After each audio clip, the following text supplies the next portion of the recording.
Dengarlah kisah satu riwayat. Kisah terjadi, hai Aceh, di negeri Aceh.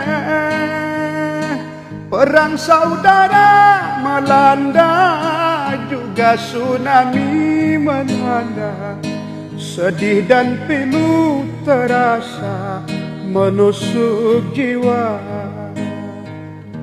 Yatim piatu menangis terseduh-seduh, rindu bertemu bersama orang tercinta.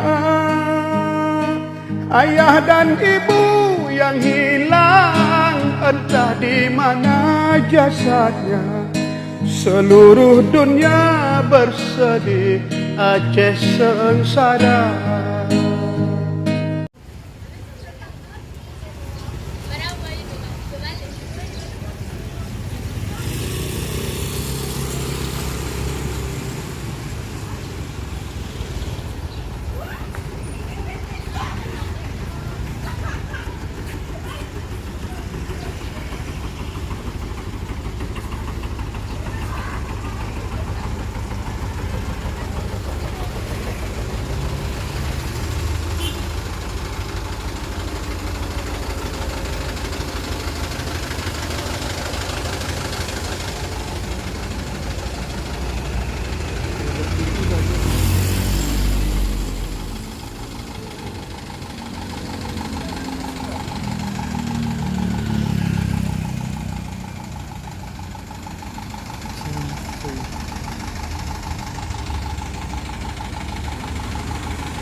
Kemarin ya, saya sampai malam menunggu rombongan ini, katanya masuknya malam, ternyata jam 3 malam ya. 2.30.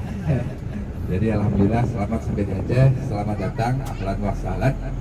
Kenalkan saya Mukhlis, asli orang Aceh. Saya aslinya Luk Semawi, kemarin yang Bapak Ibu lewat itu asli Semawi. Baik, alhamdulillah atas panggilan Allah. Ini jamaah dari Payakumbuh kan? Ya, keluarga sekolah apa? SMP? SMP 4. SMP 4 Payakumbuh. Keluarga besar SMP 4. Keluarga besar. Pagi Baik, alhamdulillah saya yakin bahwa ini panggilan Allah yang ke Aceh, walaupun mungkin sebelumnya ada yang sudah datang, Langsa, Bapak Ibu ya. belum sampai ke Aceh. Ada yang sampai Langsa tadi saya dengar. Jadi belum sampai ke Banda Aceh, belum sah sebenarnya. Pagi Bun Ya. ya.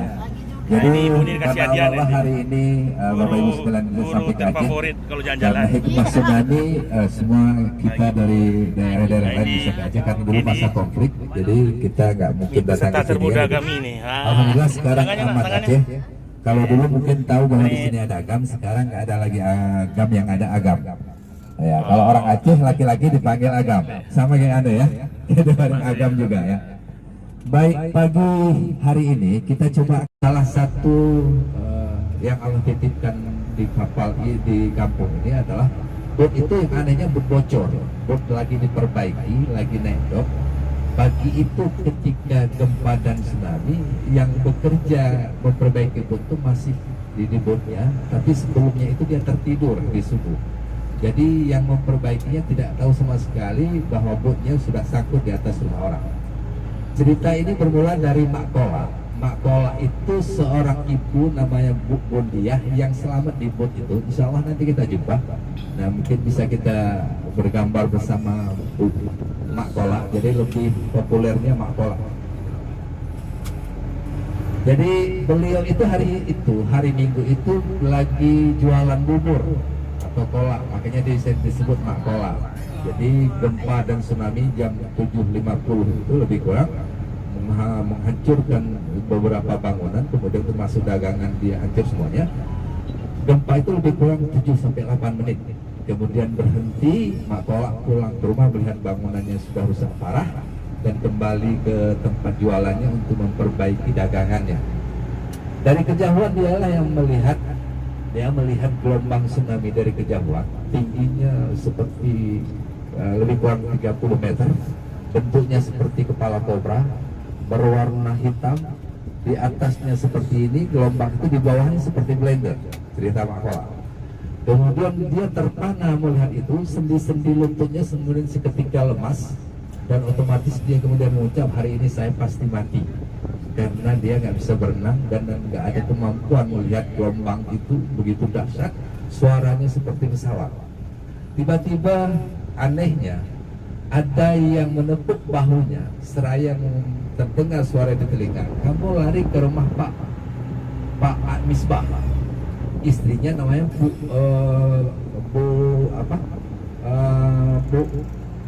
istrinya Pak Guru juga. Pak Misbah itu kerja di Medan waktu itu, tapi keluarganya tinggal di situ. Jadi kamu lari ke rumah Pak Misbah, ajak yang lain-lain. Suara itu berbisik di telinga dia. Ketika yang menoleh nggak ada suara. Kemudian seketika dia berlari seperti orang gila. Sandal udah nggak ada lagi, baju sudah compang-camping. Sebagian orang yang melihat dia berteriak-teriak suruh naik ke rumah Pak Misbah dikira Mak Kola sudah gila. Nah, mereka yang percaya ikut dengan Mak Kola itu naik ke rumah Pak Misbah. Jadi istrinya namanya Abbasiyah. Jadi keluarga Iran punya rumah itu lagi di depan rumah, karena waktu gempa semua orang waktu itu semua keluar rumah di halaman rumah, kemudian tidur semuanya karena untuk duduk saja kita pusing waktu itu. Karena gempa begitu dahsyat, suara gempa dalam tanah itu seperti suara badai gemuruh. Beberapa tempat itu kemudian retak, terbelah tanahnya. Kemudian akhirnya naiklah 58 orang ke dalam ke rumah itu. Rumahnya rumah besar, 2 tingkat, dan air datang begitu cepat seperti ular katanya mencari tempat-tempat yang kosong hingga sudah sebatas leher. Lantai 2 sebatas leher. Harapan hidup sudah kecil, mereka saling bersalaman, mungkin hari ini ajal mereka. Kemudian ada satu anak muda membuka atap rumah, dia melihat dari kejauhan ada bot nelayan yang diombak-ambing diantar oleh gelombang tsunami. Mereka pikir ini adalah bot evakuasi, bot penyelamatan untuk mereka. Anak muda itu mengatakan ke bawah, jangan kemana-mana, ada bot yang mau jemput kita. Kuasa Allah bot itu setelah berputar-putar di bawah gelombang tsunami menghantam rumah Pak Misbah dari sisi belakang. Kemudian melekat di situ. Gelombang kedua datang setelah itu, tapi bot itu nggak tergoyahkan, tetap lengket di situ. Nah, dari lantai itu mereka saling tarik menarik naik ke atas bot itu. Kemudian di dalam bot itu kemudian datang gelombang selanjutnya. Kemudian ada seorang di situ azan. Gelombang itu pun pecah, kemudian surut ke belakang, surut mundur lagi ke laut. Datang gelombang lain, azan lagi. Nah, mereka tidak melihat sesuatu orang di dalam itu, nggak ada orang. Katanya mau evakuasi, tapi kok nggak ada penumpangnya, kok nggak ada orangnya. Hingga kemudian singkat cerita, hingga menjelang sore, air pun mulai surut. Bayi perempuan tadi itu nangis, bayi 9 bulan perempuan.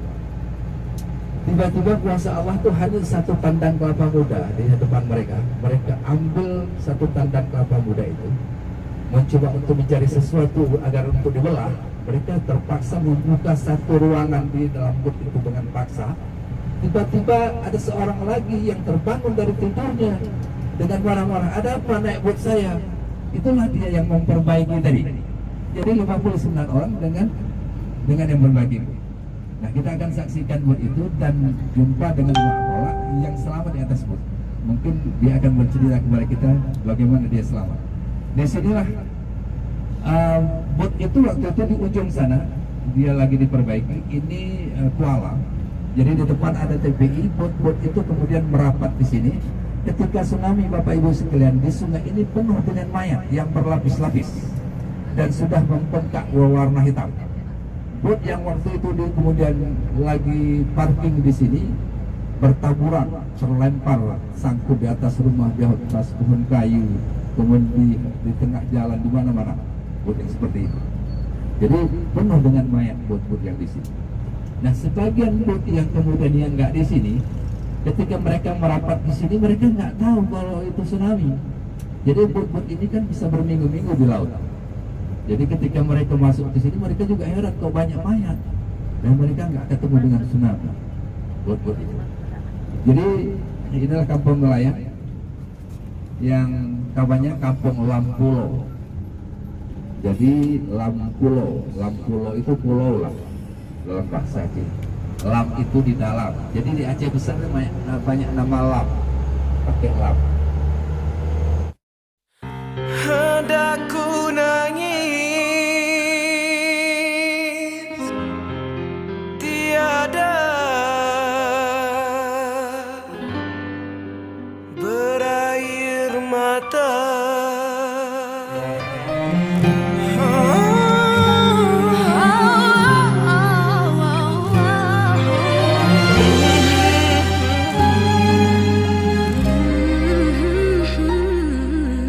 Di mana kan ku cari ganti serupa denganmu?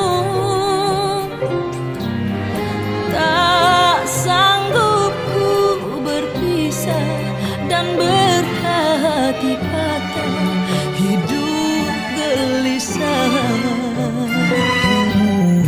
Alangkah pedih rasa hati selama kau pergi.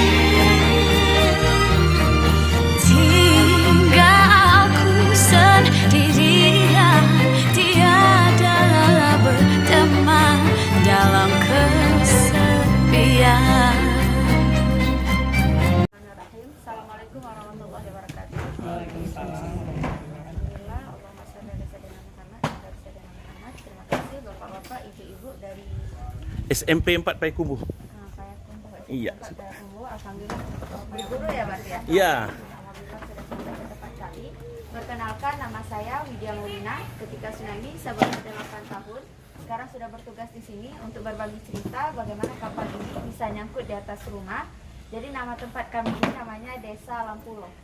Ya, Desa Lampulo, tapi orang Aceh ke Duduk, Bu. Duduk, Bun. Bun, silakan duduk. Kali Ibu ingin duduk. Jangan yang tua, Bu, ya, yang muda teruna. Kita lanjutkan. Jadi Kalau tua tuh pakai jadi saksi nanti tertangan MOU.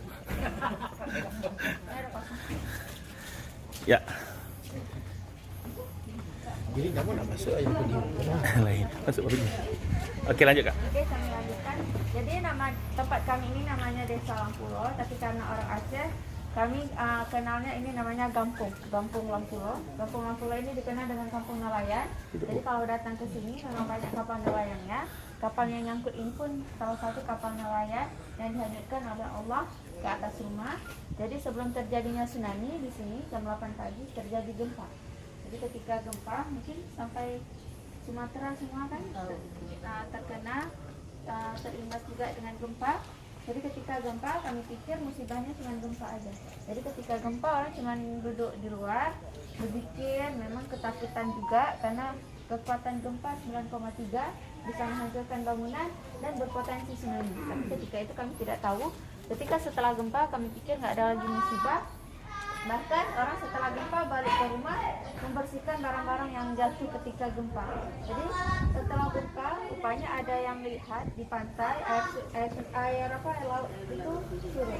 Jadi ketika air laut surut mereka pikir kan banyak ikan itu mereka pikir rezeki. Jadi setelah gempa pada nangkap ikan sekitar 20 menit ada. Jadi setelah 20 menit gempa ada bunyi seperti bunyi dentuman. Jadi kan dulu Aceh memang ada sedikit konflik. Jadi orang Aceh berpikir bunyi dentuman itu orang lagi berperang. Jadi orang pada balik ke rumah. Kalau kami bilang tiarap, sembunyi lah ya dari keramaian sembunyi. Jadi setelah bunyi kami pikir kan bunyi itu rupanya bunyi dari dasar laut. Ketika bunyi naiklah tsunami, lebih kurang ketinggiannya ada 15 meter. Hingga air tsunami, ombak tsunami. Jadi ketika naik ombak tsunami itu mereka mulai berlarian tapi tidak sempat lagi karena kekuatan air itu sangat kencang. Dalam hitungan menit orang yang masih dalam air belum kena belum kena lagi seng, belum kena kayu, udah meninggal. Karena tekanan air itu lebih kuat. Jadi ketika kuat datang air ke sini, memang sudah banyak orang yang meninggal. Jadi kan orang ketika datang air berpikir apa yang datang, seperti gunung karena airnya tinggi, warnanya hitam. Jadi ketika datang air tinggi, sudah mulai kalang kabut, tidak tahu lagi mau buat apa. Ada sebagian yang lari entah kemana, ada yang lari ke arah air, ada lari. Oke, silakan Mak. Ya, tapi arti kata kapal ya. Oh, itu apa? Hati harta kapal ya. Bismillahirrahmanirrahim. Assalamualaikum warahmatullahi wabarakatuh. Waalaikumsalam warahmatullahi. Selamat datang anakku dari Payakumbu. Yes. Apa itu Padang ya? Payakumbu sama ya, Bu. Payakumbu ya. Jadi perkenalkan, nama saya Bondia, orang panggil saya Wak Kola. Kenapa bisa panggil Wak Kola? Dulu saya jualan kola. Sebelum tsunami jualan kola, lepas tsunami jualan kola. Selama ini tak jualan kola lagi, sudah tua.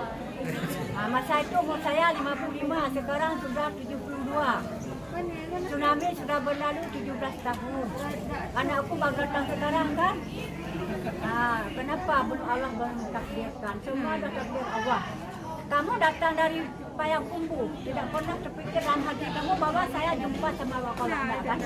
Inilah kuasa Allah. Begitu juga dengan tsunami. Hari tsunami itu tidak ada kasih tahu bahwa akan ada air besar, gempa besar. Jadi saya setiap hari pagi itu pergi jualan sarapan pagi di TPI. TPI itu tahu? Bendungan ikan. Kalau lalu situlah bongkar muat ikan. Jadi jualan Wakola di pinggir sungai. Kalau pulangnya masuk Kuala dulu, masuk Muara, jadi pulang pun itu bongkar muat ikan dari masuk. Tapi hari Sabtu itu tidak ada terpikir, hari Minggu ada gempa. Tapi masih ada tsunami, biasa aja. Tidak ada yang kasih tahu. Rupanya anak hari Minggu saya sudah pergi keluar jam 6 dah masak kolak, dah masak nasi, bawa kolak gerobak. Saya tak gerobak, waktu itu saya ibu tunggal, sudah 6 tahun. Suami bukan diambil tsunami, tapi dengan suaminya. Kolak gerobak sampai ke sana jam 8 kurang 15, datanglah gempa dan tsunami. Pertama ada gempa pelan-pelan. Di Aceh selalu ada gempa. Kalau kamu masih ada di Aceh ada gempa, jangan takut-takut, kebiasaan. 5,2, 4,5 itu biasa bagi kami. Jadi waktu itu gempa kayak datang angin. Itu bayang-bayang orang, wak kolak gempa. Saya bilang hari ini kok lain gempanya, kok tanah bergoyang. Nampak tanah bergoyang. Bayang-bayang terus, jangankan berjalan, berdiri besar lagi, orang-orang duduk semua. Apa batang kayu gini nak? Batang kelapa. Tempat iskar roboh, yang listrik patah. Sementara naik kolak, duduk dalam bakul ikan. Sampai kan bakul ikan. Bakul ikan. Karena situ sentral ikan semua. Yeah. Situ pelabuhan terbesar di Aceh, situlah pelabuhan samudra. Itulah tempat bongkar muat ikan. Pelabuhan buat di laut situ bongkar. Dulu kita Aceh lagi berkomit, maka banyak kapal-kapal gitu. Dari Lut Semawai, dari Iji semua ke situ. Ada itu satu dalam bakul ikan, saya bilang kayak ini. Ya Allah ya Tuhanku, kenapa bisa gempa begini? Kalau pecah tanah masuk kami ke dalam tanah semua. Kita kan tak pikir air. Kalau gempa pasti pikir pecah tanah kan? Tak ada bayar. Jadi waktu itu kalau kita orang Muslim kan berzikir semua kan? La ilaha illallah, saya pun berzikir juga. Tapi hari itu bukan kita yang Muslim, non-Muslim berzikir juga. Dia mendengar bila kita lah juga dia. Ya betul tu. Tetangga saya tu orang Karau, tapi dia non-Muslim. Jadi tetangga saya Pak Nasir kemarin pada datang sini, wah si Mamak Sambirin tu, lah juga dia bilang sama saya. Ya, habis tu waktu tu ada dengar azan yang zikir ada, azan ada. Allahu Akbar yang azan. Naik kolak tanya, ya Allah ya Tuhanku yang azan ada, zikir ada. Kenapa gempa tak berhenti? Apakah ini kiamat? Nak terfikir kiamat karena lamanya gempa sampai 8 menit. Besar gempa 9,3. Bagaimana diguncang begini kan? Rupanya saya bilang, ya Allah kalau bukan kiamat, apa doa saya baca berhenti gempa? Rupanya nak keadaannya kamu baca Al-Fatihah. Al-Fatihah ada doanya di dalam. Kalau baca Al-Fatihah berulang. Saya baca iya, karena budu ya, karena situlah saya menjerit. Kepadamu kami menyembah ya Allah, kepadamu saya minta tak berhentikan gempa. Saya tepuk-tepuk tanam berhenti gempa. Rupanya Allah berhenti gempa, berulang-ulang saya baca berhenti gempa. Sudah berhenti gempa pulang, karena antara gempa dan tsunami ada 20 menit nak. Saya kira tahu bahwa kita ada air laut, pasti bisa lari ambil kunci Honda, lari itu tidak usah bawa badan saja. Tetapi tidak ada yang kasih bahkan ada air laut naik. Pulang saya ke rumah. Rumah saya di depan rumah Ibu Abbasiyah nih. Yang punya rumahnya Abbasiyah, dia seorang guru SMA. Suaminya kepala Pertamina. Waktu itu saya ditanya sama saya, "Wak, sudah pulang ya? Kolaknya bagaimana?" Dia masih ingat kolak saya. "Bas, kolaknya berhamburan," saya bilang. Saya masuk ke rumah, keluar lagi duduk dah sama kain ini. Di jalan duduk di tanah, karena waktu gempa kan keluar tanah semua duduk. Sebentar tu bunyi dah bom. Tahu bom? Aceh itu bergaduh kan? Beragam. Itu 2004 selalu lagi besar-besarnya bergaduh. Nah, makanya akhirnya Allah turunkan tsunami, itulah kita damai. Damai itu indah. Amin. Bahasa Melayu. Sekolah ya.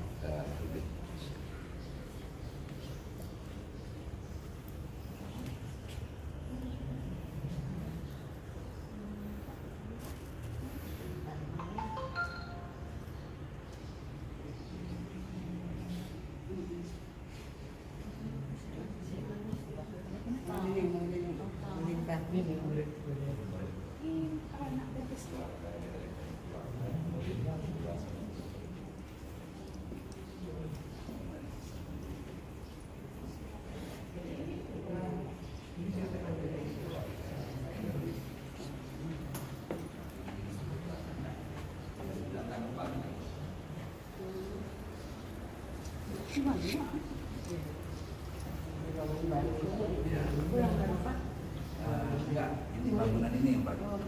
Kalau yang ini berantakan, ya ditata kembali. Kalau ini sama sekali dari dulu nggak sesuai, air ke bawah.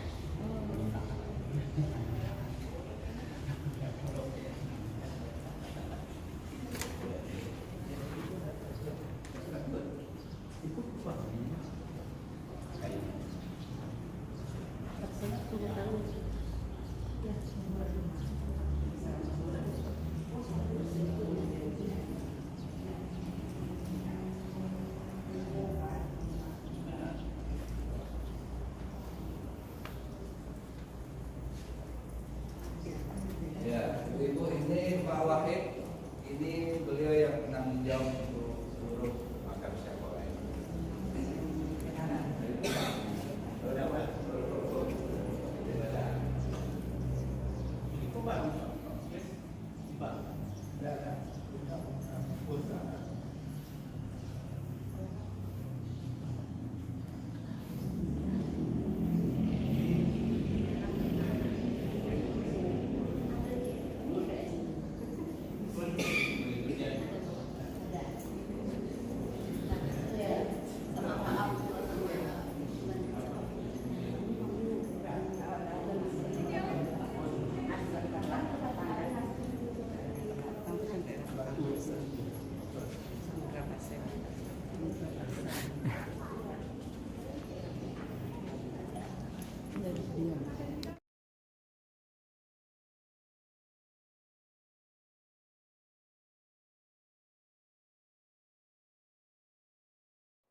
Oke, Bu, silakan. Oke. Ini adalah lorong terowongan tsunami. Aduh.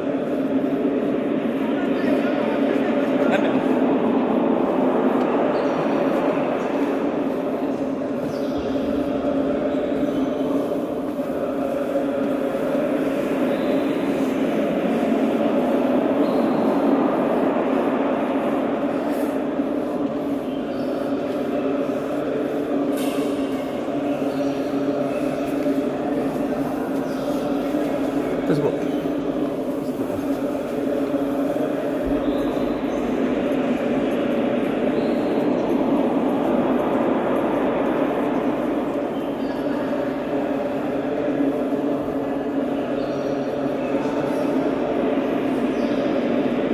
Sampai situ, Seh.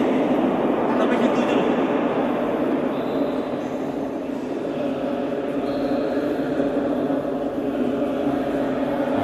Ini lorong tsunami, Bu, ya. Beginilah mereka pada saat tsunami berpikir.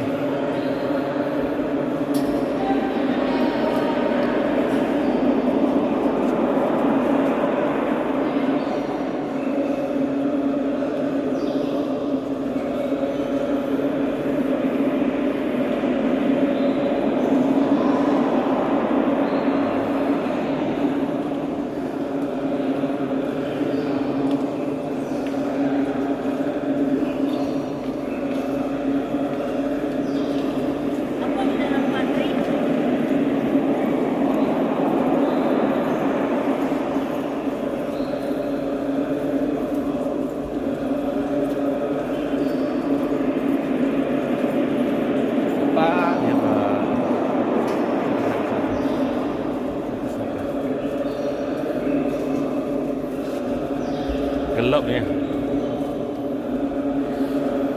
Tuh nggak hidup kenal.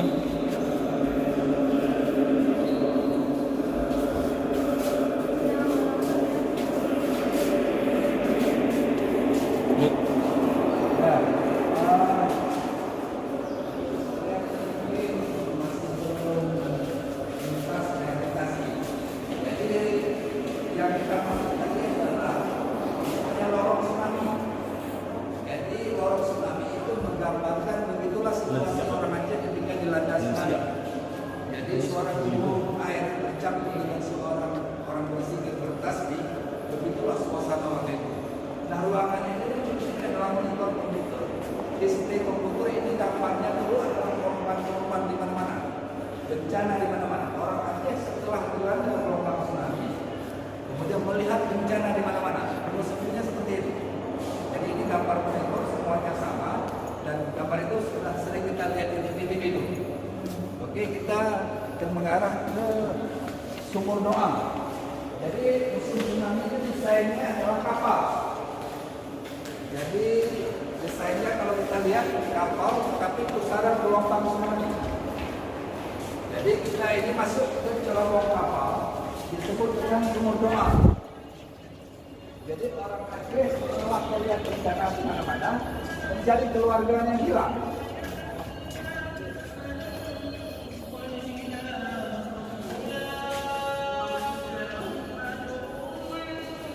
Oke, nah ini disebut dengan sumur doa. Ini cerobong kapal. Orang Aceh mencari keluarga yang hilang. Nama-nama yang ada di dinding ini itu jumlahnya 3.800 nama. Nama ini hanya sebagian kecil yang diberikan oleh PMI untuk kebutuhan museum, tidak ditambah lagi. Nah, ketika orang Aceh melihat mencari keluarga yang hilang, lihat ke atas, mengadahkan ke atas bahwa semuanya kekuasaan Allah. Tinggi tulisan Allah itu 30 meter.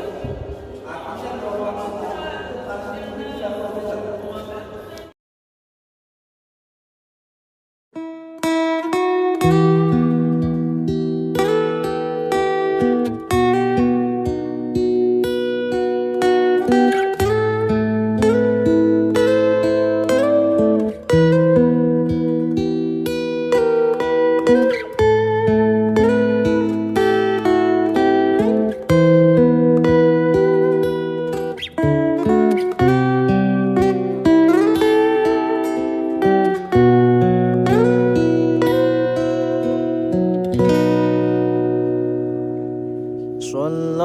Sallallahu ala Muhammad,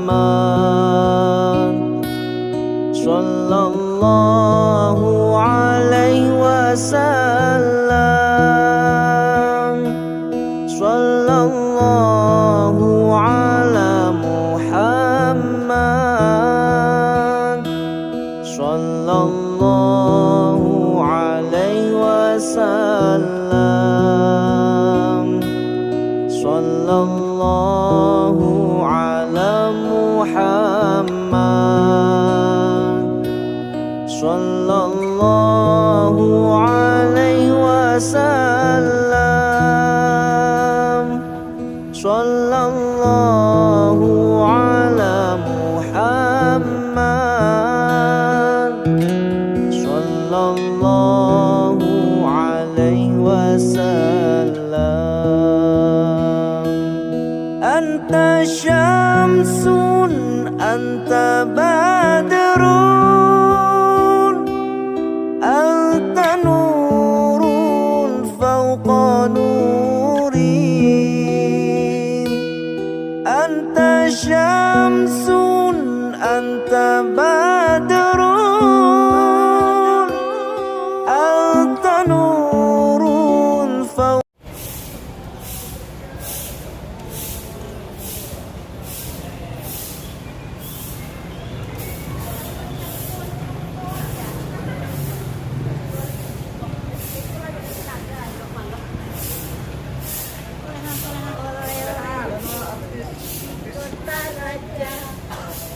Kita kira dulu. Bawa Ya. Pagi Pak. Silakan silakan.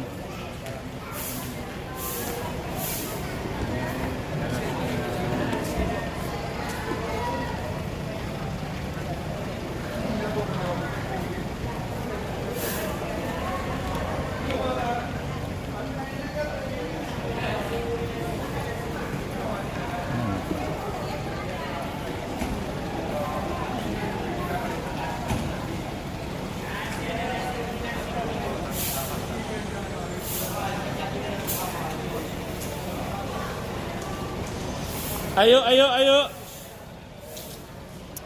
Pagi Bu Neri.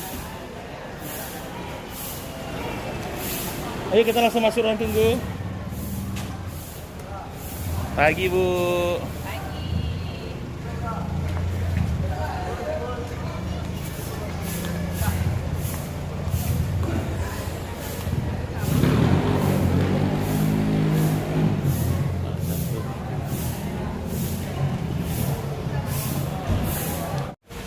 Oke, dadah Olin, selamat jalan.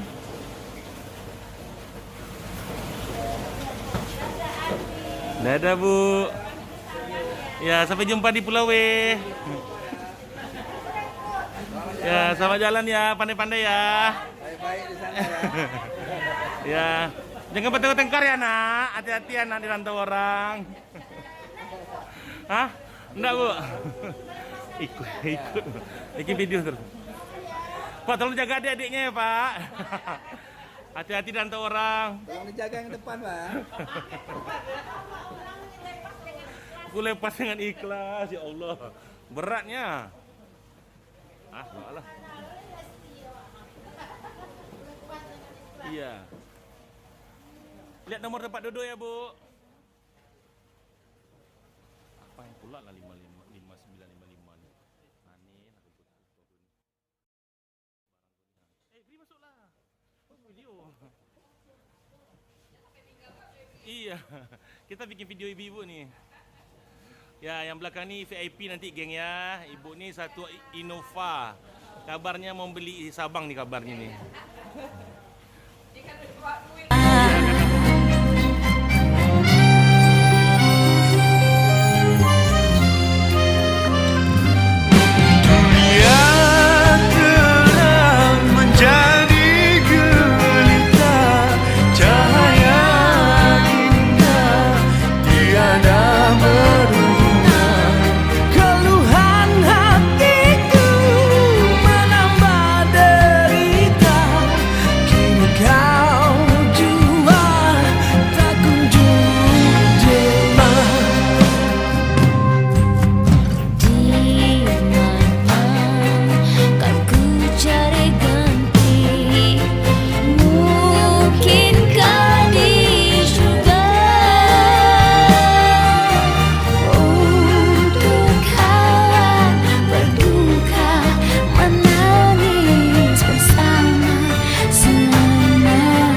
Alaroro lison waing akarongas siap balige.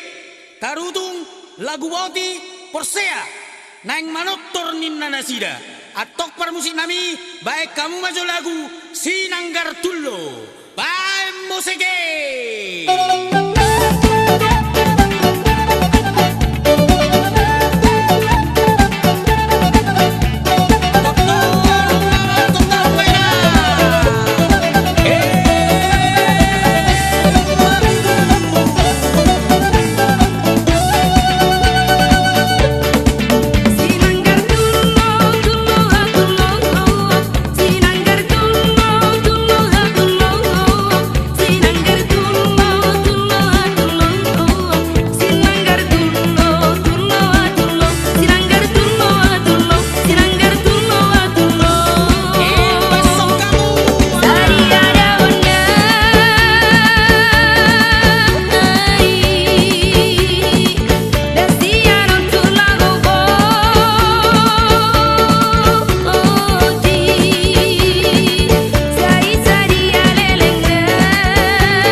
Horas itu ditambah lagi di belakang. Horas. Jadi nanti kalau Bapak Ibu bertemu dengan saya, apabila saya sambut dengan kata horas, Bapak Ibu jawabnya horas, Pak. Iya, yang mendengar tahu bahwa kita itu sudah sering kenal, sudah pernah bertemu sebelumnya. Kita sambut dulu pertemuan kita ini dengan mengatakan kata horas dengan suara yang mantap 3 kali. Horas, horas, horas, horas, horas, horas, Pak. Horas, Pak. Jadi sekarang kita berada di lokasi objek wisata kuburan Raja Sidabuta. Jadi yang dikuburkan di lokasi ini adalah generasi pertama sampai generasi ke-10. Jadi kalau generasi ke-11 sampai generasi saya, kami sudah punya kuburan di luar lokasi ini. Nah, karena orang Batak semuanya di Samosir ini, begitu lahir, mereka semuanya sudah punya kuburan. Nah, kalau nanti Bapak Ibu keliling-keliling pulau melihat ada bangunan yang megah di pulau ini, itu belum tentu rumah. Jangan asal main ketok pintu. Karena semua kuburan, walaupun kuburan itu ada pintu dari belakang. Nah, jadi kalau mau ketok pintu, sebelum ketok pintu harus bertanya dulu kepada orang kampung, rumah kayak itu apa kuburan, begitu loh. Nah, karena kuburan di Samosir ini besar-besar. Jadi seperti itulah kuburan saya, yang ada rumah Bataknya tuh. Jadi Bapak Ibu yang ada dalam foto itu dulu dikuburkan di kotak yang di bawah untuk pembusukan. Setelah 6 tahun 7 tahun tulang belulangnya itu diangkat ke dalam rumah Batak itu. Setelah itu giliran anak-anaknya lah di bawah, nah, itu nama-namanya. Jadi seperti itu dalam kuburan saya. Dulu kakek dengan nenek saya di lantai 1, sekarang tulangnya sudah di atas. Nah, bapak ibu saya sudah meninggal, sekarang mereka di bawah. Nanti pun kami membawa upacara ritual untuk mengangkat, memindahkan tulang belulang bapak ibu saya ke atas.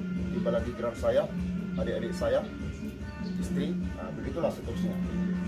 Jadi bukan seperti yang saya baca di koran itu, katanya pemerintah Kota Medan sampai pusing mencari lahan baru untuk kuburan. Beda dengan di Samosir. Nah, satu kuburan saja yang dipakai untuk turun-temurun. Saya lihat di Medan kuburan Cina, kuburan Muslim, kuburan Kristen seperti dari top luasnya ya. Nah, beda dengan Samosir. Nah, iya, dalam. Nanti setelah tulangnya jadi ulang, masuk ke atas. Nah, jadi kalau ada yang dalam waktu dekat 3 orang lagi yang meninggal langsung disusun begitu kan. Jadi biasanya kalau kuburan besar itu disekat-sekat lebih di dalam. Ada yang seperti rumah mega. Di pulau ini belum ada mall, tapi di pulau ini sudah ada bangunan 6 lantai, pakai lift, bukan mall, tetapi kuburan. Nah, pembangunannya pun bermiliar, kalau nggak salah kurang lebih 6,4 miliar tentang kuburan itu. Di mana tuh tempatnya? Itu adalah kuburan kultur satu marga, kurang lebih 21 km lagi dari sini. Nah, satu marga. Karena Samosir ini satu kampung dihuni oleh satu marga. Samosir ini ada 9 kecamatan, 171 kampung. Nah, jadi kalau Bapak Ibu membuka peta Samosir, satu kampung di peta itu satu marga, dari kampung Simbolon, marga Simbolon, dari kampung Nenggolan, marga Nenggolan, dari kampung Tomok ini, Sidabuta. Kalau ada marga lain di kampung ini, berarti itu merupakan menantu. Tomok itu artinya gemuk.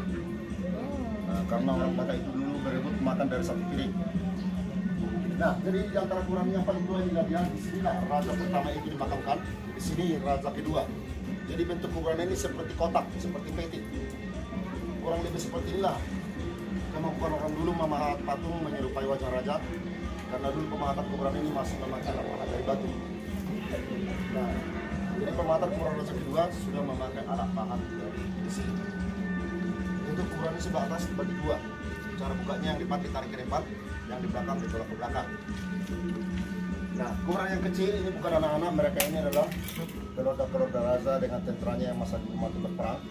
Tetapi setelah negeri ini aman, dicari lagi tulang belulang itu dari dalam peperangan, dibersihkan, disimpanlah ke dalam kuburan ini, kuburan kecil. Nah, agama mereka masih agama tradisional. Agama itu masih ada sampai sekarang. Nama agama itu Parmalim, agamanya Sisir Maraja. Nah, untuk mengenali Parmalim ini, apa yang dipantangkan agama Islam, itulah yang dipantangkan agama Parmalim. Jadi dulu originalnya Batak itu mereka sama seperti Islam, tidak makan darah, tidak makan yang anjing, tidak makan yang babi. Bahkan lebih takut melihat babi, lebih takut melihat anjing daripada melihat gajah. Makanya Batak itu membuat rumahnya tinggi-tinggi. Di bawah dipakailah sebagai kandang kambing, kandang kerbau. Tapi itu dulu Bapak Ibu. Sekarang setelah masuk agama Kristen, anjing yang sekarang takut melihat orang Batak begitu loh. Dibantai itu. Nah, paling pinggir ini dia adalah raja ketiga. Tetapi di masa tuanya dia orang pertama mengatakan Kristen di kampung ini. Jadi beliau ini sudah dikuburkan di dalam tanah. Nah, itulah dengan kakak beradik dia. Jadi kalau kuburan itu lantai tanah di dalamnya itu, di dalam kota itu. Nah, di sana juga ada suami istri. Jadi itulah generasi terakhir yang dimakamkan di lokasi ini. Tetapi sebelum masuk agama Kristen, yang pertama masuk itu adalah agama Islam. Yang pertama membawakan agama Islam ke Samosir ini adalah orang Aceh. Dia bernama Tik Muasaid dan dulu paling dekat dengan Raja Sidabuta kedua. Ini dia punya patung. Nah, Jadi karena kedekatannya dengan raja, dulu raja ini menyuruh tentara yang lainnya dulu mengantarkan beliau ini kembali ke Aceh, karena pada waktu raja menyuruh beliau ini tinggal di kampung ini, memilih salah satu garis desa untuk dijadikan istri. Katanya beliau ini sudah punya anak istri di Aceh.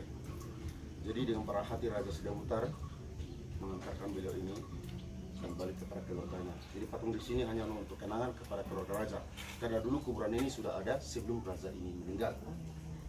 Nah, jadi kepergian Tengku Mas saya itu dikarenakan filosofi Batak, cicak dengan payudara. Kita tadi banyak melihat simbol-simbol seperti ini. Cicak itu simbol persahabatan. Batak diharapkan harus mampu hidup di mana saja seperti cicak, menyesuaikan diri terhadap lingkungannya. Nah, jadi simbol persahabatan. Payudara 4 di depan cicak itu bukan berarti Batak itu dulu payudaranya 4, tidak ada seperti itu Batak itu ya. Nah, jadi masing-masing payudara adalah simbol. Yang pertama itu simbol kesucian, yang kedua simbol kesetiaan.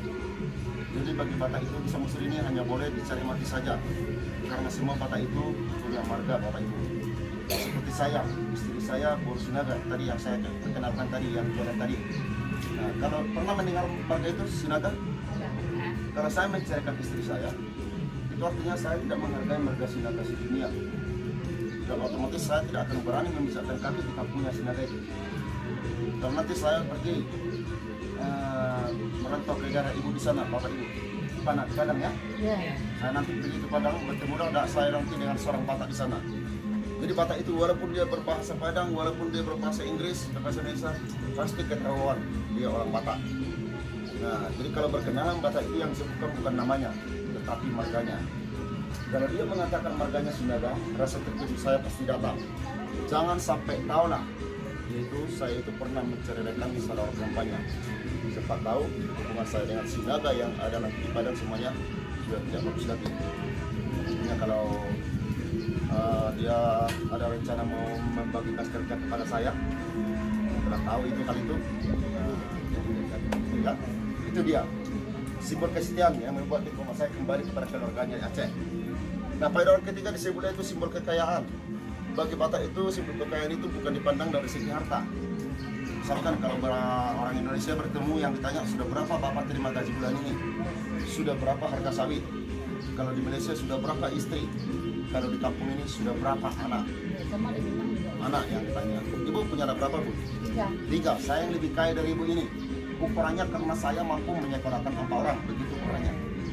Nah, nanti kalau ibu nanti punya pengacara 3 orang, nanti saya punya 4 orang. Jadi anak itu harta ya. Itu dia simbol kekayaan.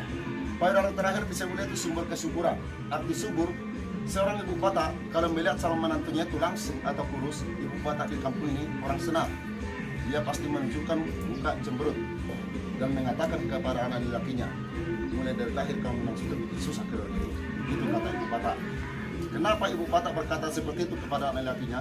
Ibu Batak itu mengira di rumah calon menantunya ini seperti tidak ada beras, atau lagi kurang makan, atau lagi kurang sehat, sebentar lagi bakal sakit dan bakal menyusahkan keluarga kami. Itulah anggapan ibu di sini. Jadi memilih perempuan itu harus yang tomok seperti ibu ini. Tomok.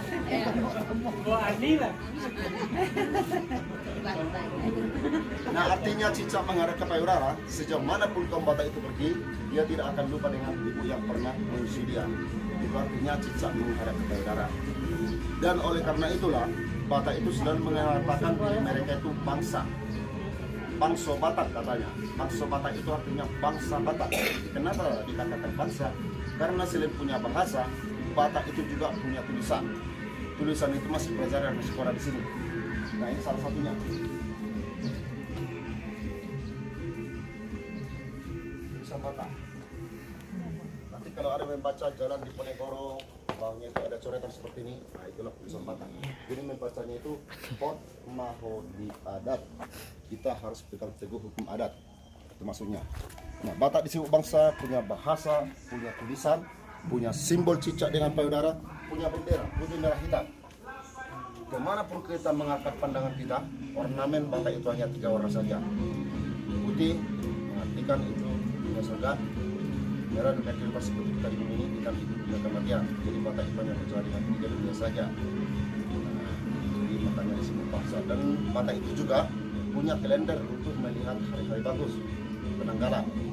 Dan sebelum ada Kristen, sebelum masuk Islam ke pulau ini, Batak itu juga sudah punya agama. Itulah tadi agamanya, Parmalim. Parmalim. Jadi kurang lebih seperti itulah yang bisa saya laporkan. Kebetulan tamu di sana sudah selesai manortor. Nanti kita manortor bersama ya, menari atau foto-foto nanti di patung segala-gala dengan rumah tradisional. Nanti akan saya jelaskan bagaimana cara orang Batak tinggal 4 keluarga, 5 keluarga satu rumah, padahal di dalam rumah tidak ada kamar dan tidak punya sekat-sekat. Nah, nanti kita jelaskan di sana. Kalau tadi saya cerita tentang peti kuburan dari batu, ada satu lagi peti di sana, tapi itu bukan peti kuburan. Itu adalah peti sumbangan. Kalau Bapak Ibu menyumbang dengan sukarela, mudah-mudahan nanti di tahun yang akan datang AC juga sudah terpasang di tempat ini. Horas semuanya. Horas. Mari silakan Bapak Ibu. Kita ke Sigarga. Horas Pak.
Musik pembuka. Ayo. Tangan kanan memegang tangan kiri ya. Oke. Musik. Ada musiknya. Asal lihat perhorasan, jalan lihat akan adenggan dia kaya anak konamyo saluhuna. Bahay mamang, nyoma pangaritaranna.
seperti ini.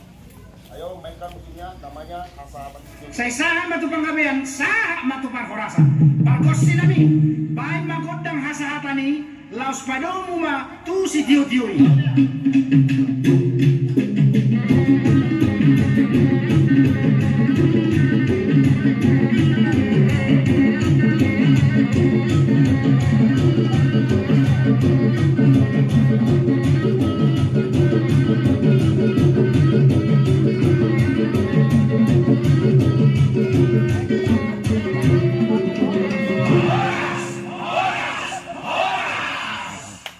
Jangan dibuka dulu sedepannya, berfoto dulu bersama. Saking sekali-kali.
mimpi terindah yang datang menggoda, mengusik angan yang bercanda.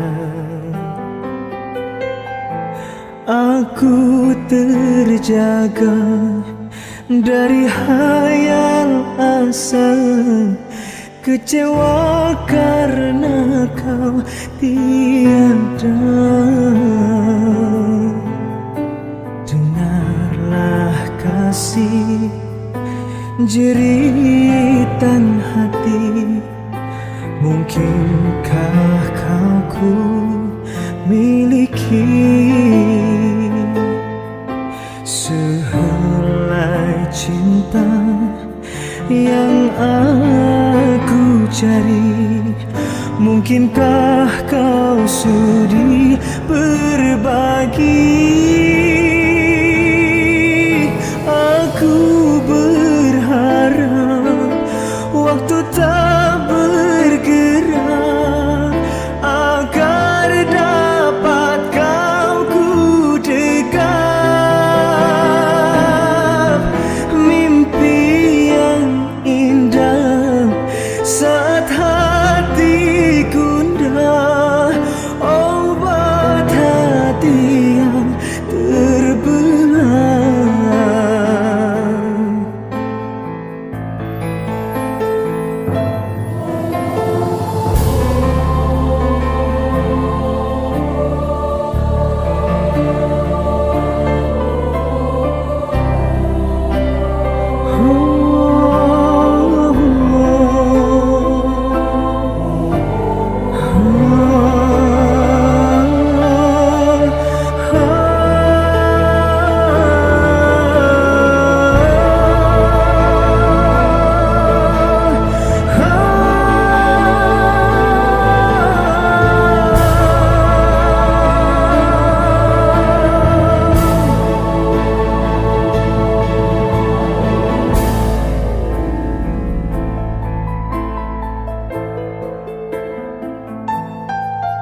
Aku berharap waktu tak bergerak agar dapat kau ku dekap. Mimpi yang indah saat hati gundah, obat hati yang terbelah. Kekasih hati, mungkinkah kau tahu ku sangat merindukanmu. Andaikan saja kau balas cintaku, inilah mimpi terindah. Ini mimpi yang terindah.